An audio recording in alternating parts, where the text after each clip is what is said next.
Olá, me chamo Isabela Guedes Malheiro, sou do terceiro semestre de farmácia. Este vídeo é um breve resumo sobre o sistema reprodutor masculino. Esse assunto foi abordado na aula 2 do dia 2/3 pela professora Ana Maria Menezes, na disciplina de Histologia e Embriologia, feito pelas alunas Beatriz Fernandes, Graziele Gonçalves, Grace Kelly, Isabela Guedes e Micheline Érica.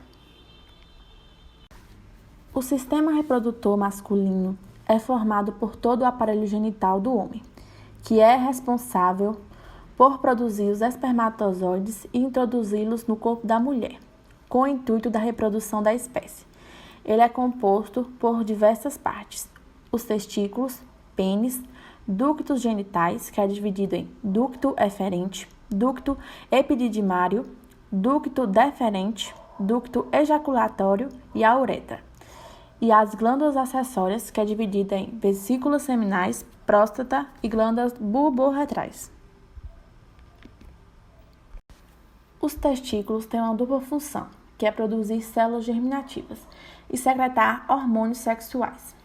Falando da anatomia dos testículos, ele é formado pelas seguintes partes: túnica vaginal, túnica albugínea, túnica testicular, túbulos seminíferos, túbulos retos, mediastino dos testículos, epidídimo, rede testicular, artéria espermática, ducto eferentes e ducto epididimário.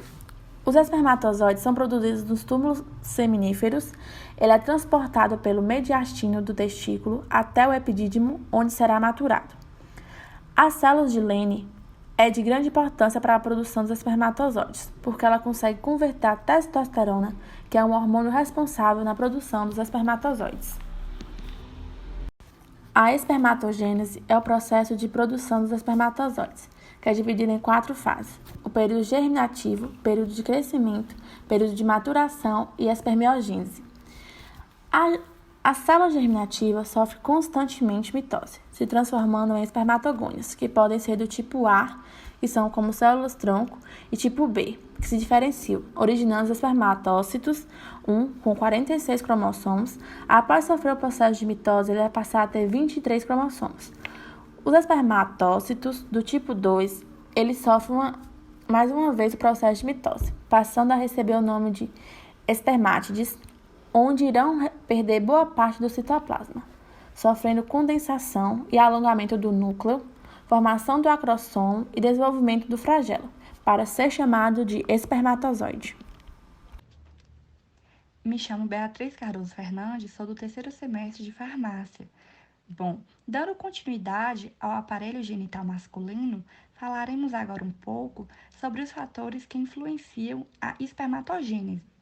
Bom, pode ser pontuado 3 principais fatores: os hormonais, os quais são os fatores mais importantes no controle de espermatogênese, a qual vai depender da ação do FSH e do hormônio luteinizante LH da hipófise sobre as células do testículo. O FSH, ele vai agir nas células de Sertoli e vai promover a síntese e a secreção de proteína ligante, a ADP.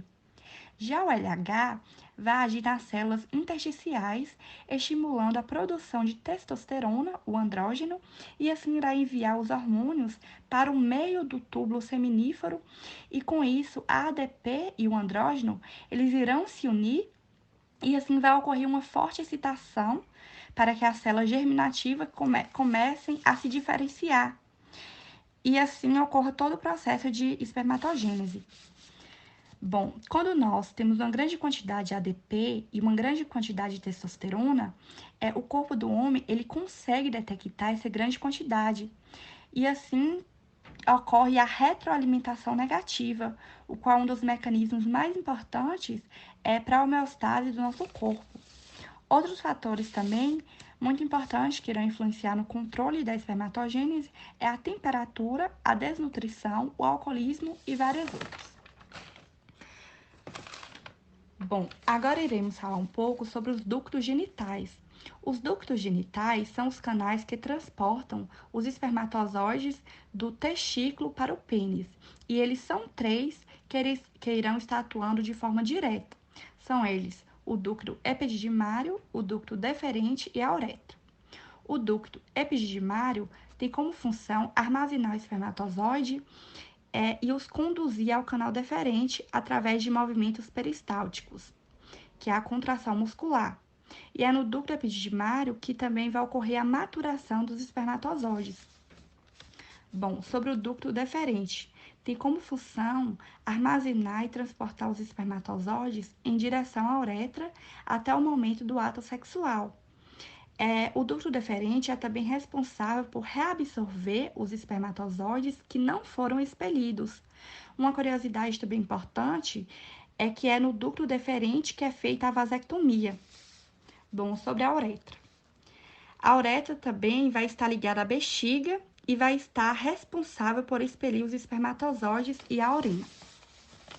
Bom, falaremos agora um pouco sobre as glândulas acessórias. As glândulas acessórias são as glândulas que possibilitam o transporte do testículos, produzindo substâncias que vão nutrir o espermatozoide e facilitar no seu transporte. As glândulas acessórias são as vesículas seminais, a próstata e as glândulas bulboretrais. Bom, agora falaremos um pouquinho sobre cada uma delas. As vesículas seminais, são glândulas anexas que produzem um líquido viscoso alcalino, no qual nutrem os espermatozoides. Esse líquido ele é localizado abaixo da urina.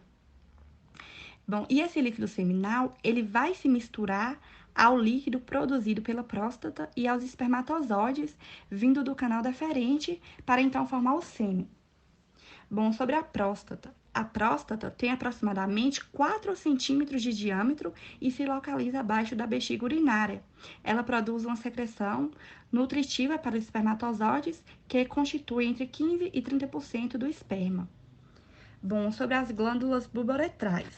Durante a excitação sexual, essas glândulas produzem um líquido que é lançado na uretra com a função de limpá-la, para então que haja a diminuição dos espermatozoides danificados durante a ejaculação.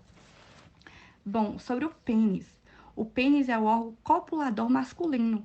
Os componentes principais do pênis são a uretra e 3 corpos cilíndricos. Os corpos cilíndricos são 2 corpos cavernosos mais um corpo esponjoso. Os corpos cavernosos do pênis são formados por tecido erétil que se enche de sangue durante a excitação sexual, ocorrendo assim a ereção do pênis, tornando possível o ato sexual.